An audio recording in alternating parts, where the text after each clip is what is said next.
Премиерот Мицкоски на обраќањето по повод 150 години од Разловечкото востание и денес повика на обединување околу националните интереси.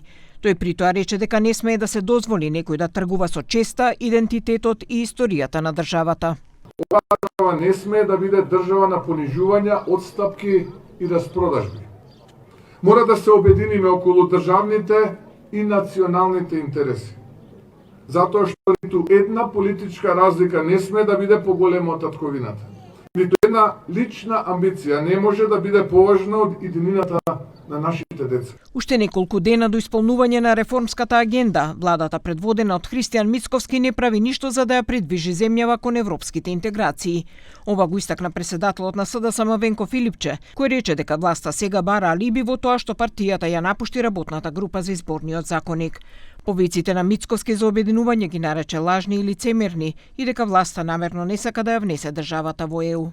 Повиците се лажни и лицемерни. ВМРО нема желба да се обедини околу ништо.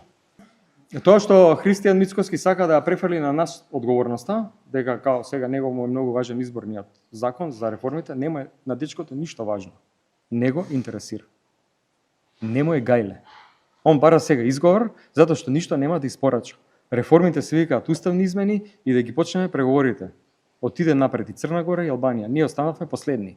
Филипче истакна и дека додека Мицковски одбива да ги донесе уставните измени со внесување на бугарите, од друга страна со одбивањето на законот за двојни државјанства, владеачкото мнозинство покажало дека цела влада е полна со бугарски пасоши.